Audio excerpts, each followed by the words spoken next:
What's up, guys? Tim Halston with DragBoss Garage. Welcome back to the channel. Well, a lot been going on, I'll tell you. You saw I ran the Cougar a couple Fridays ago and it had issues. I should have put 10 gallons of fuel in it, but I didn't have it, and I wanted to get there anyways, and I just said I'm going, and you see what happened. Not a big deal. Didn't hurt anything, just my stupidity. And I learned a few things, too. If you read the description of that video, Warren Johnson and I were talking about quite a few things. Which I mentioned there about the fuel line size and the pressures. But here's where I'm at. The old Q code back here that I bought from my buddy Robert, close to me, that Izzy and I brought back in the winter, actually. It's been in the garage here since probably somewhere around November, December. And I haven't really touched it because I got so much going on. But last night I went in and I said, hey, I want to start checking this out. So I pulled the plugs out of there. And I'll show you what the plugs look like. And if you see these, I think you'll know the rest of the story. So let me just kind of show you.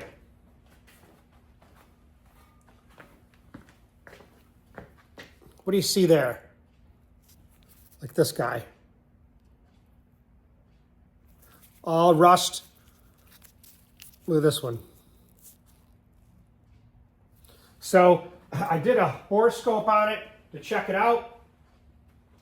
And I'll put in some video or some pictures of it somewhere in this thing, and you can kind of see that basically the thing's, it's seized up. I tried turning it over, nothing.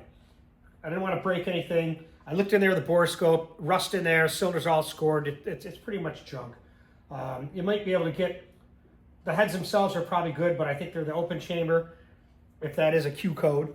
The block itself may be okay, I don't know. Until I get in here. Yeah, like that. So here's this is number 2, and you can see already there's a lot of water that got inside this. Let's see. Yeah, see? Try to keep that right in there. Yeah. That piston's got a lot of crap in there. See all the junk in there? Mm-hmm. See the sill in the walls? Yeah. Junk. That ain't gonna clean out of there. It's all water. It's either got a cracked block or something. Pistons are all. See? Stop that.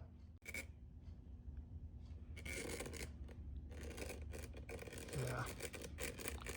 Yeah, that's junk. Okay. Let's see what that's 3. Let's see what the 4's like. Actually, they're not bad. It's not the greatest, but it doesn't have water in it that I can see. Okay, so stop it. So I talked to Robert. He said, listen, Tim, don't worry about it. We'll take care of it on my end. He's got an engine that he wants me to build, put together for a Cobra that he has, a Cobra kit car. It's got a Cleveland in it now, but I said, okay, we'll look at that. And he had a bunch of other parts. So at this point, it's probably going to go back to him, or I don't know what I'm going to do with it. I'm not worried about it right now. I got enough engine stands. So I said, you know what? I'm going to get back on this. And I'll show you in this video some of the stuff that I did already with the headers. And I'll kind of put it here. So you can see here, I'm trying to heat up these old JR headers. I don't want to, they're so thin in some areas. But I just want to be able to get them to clear this area here. So I put some wedges in to keep the pipes from bending where I don't want them to bend. And I'm hoping that this will give me that clearance. I don't need much. It doesn't need much. I kind of beat it a little bit, but I'm trying to get it to work. And then I'll just let it hopefully cool, and they'll be set.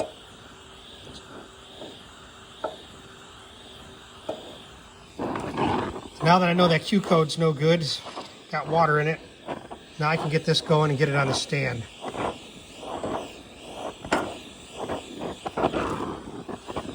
That's my little filter, that's all right.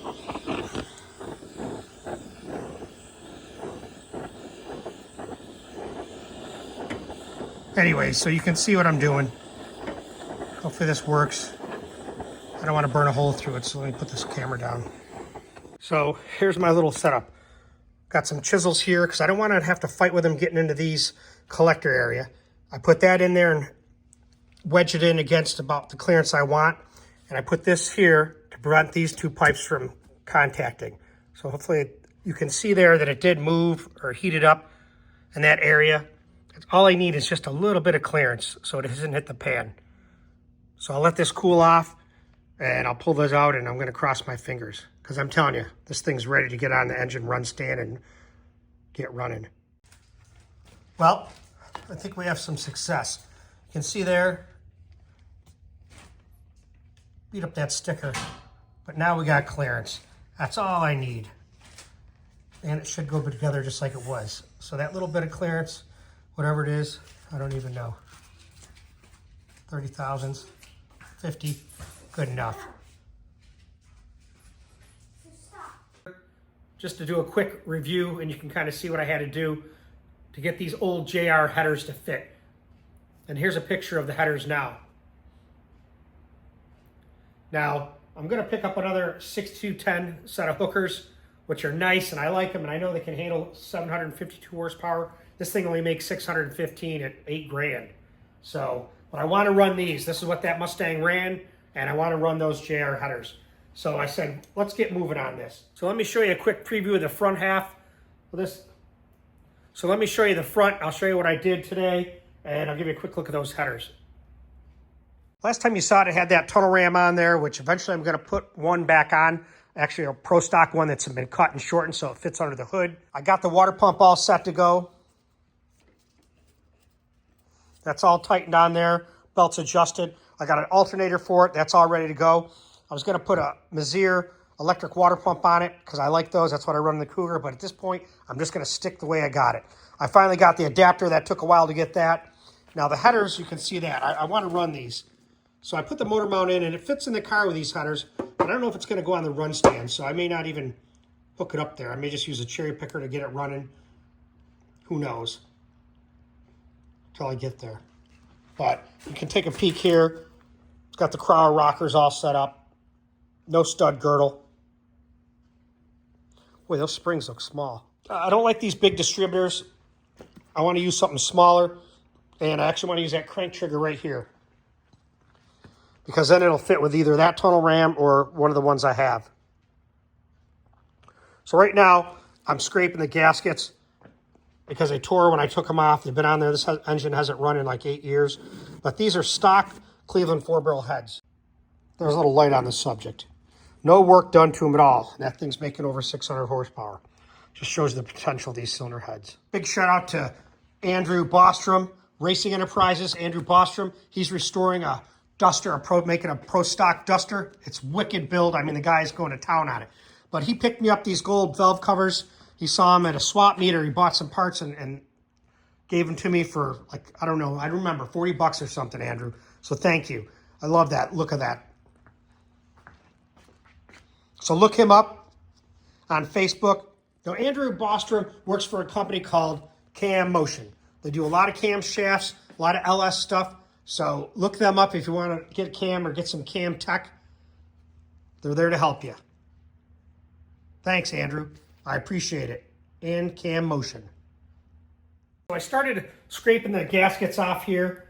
This motor was built by Brent Likens. You've seen his videos. He used Mr. Gasket gaskets. Actually, they come off pretty easy, which I'm glad.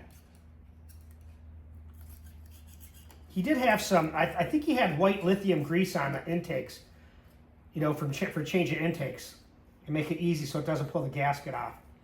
I don't know, I've never used anything. I just use 3M weather strip to adhere the gasket to the cylinder head, and that's it. And then if you're careful, you just have to put new silly putty there for the end seals. But I wanted to get this thing going. It's been sitting now probably for, it's been sitting for like 8 years. So I don't know what we're gonna get. I did a borescope on the cylinders, and I'll tell you, they look mint. There's no rust in there. They just look great. So I don't know. This thing's been sitting, like I said, 8 years, and these valve springs have pretty much been in the same position.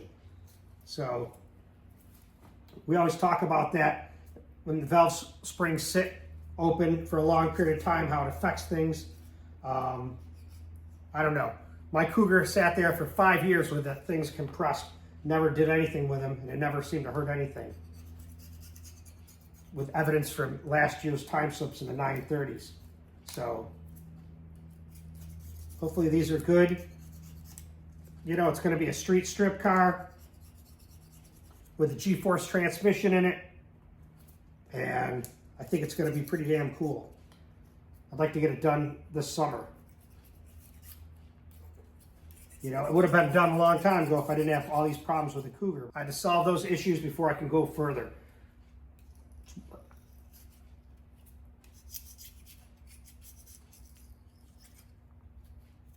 So once I get the majority of the silicone scraped off and what gaskets, then I'll just use brake clean them all up. But yeah, these gaskets come off real nice, Brett. Thanks. But there again, he doesn't use 3M weather stripping, because I'll tell you, once you get that on there, they're hard to get off.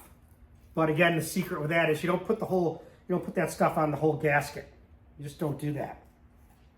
Then it's really hard to get off. I just do it in certain areas to tack it down, and you shouldn't need much because it's a gasket. What do you need to put sealer on it? That's what they always say anyways. So, and I kind of follow that rule. I don't like a lot of silly putty. I use it where I need to, where the surfaces are regular. I know they're prone to leaks or something, but for the most part, I'm not a big fan of silicone. And I'll tell you who told me.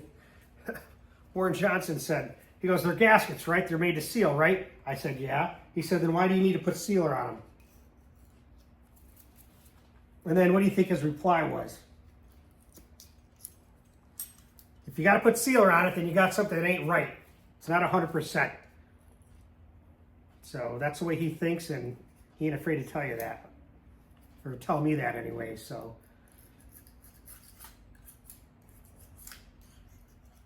So I was looking around for the 4-barrel gaskets for this thing. You know, I have every damn gasket in the world, it seems, except for those. Because I haven't ran 4-barrel heads in 20-something years. So let me get online and order some, because this is, you know, I told you, this is the intake I want to put on. When this thing was dynoed at 615 horse at $8,000, it had a stock Holley strip dominator with no work in it. And an adapter plate they just bolted on with a 1050. So you saw the videos I made, so this thing, I'm hoping, will pick up some horsepower. That's why I want to test this first. Once I get a good baseline and I'm happy with it and I see what I did result-wise with this, then I'm putting a tunnel ram with 2 4s on it, because I'm dying to have that as a street car.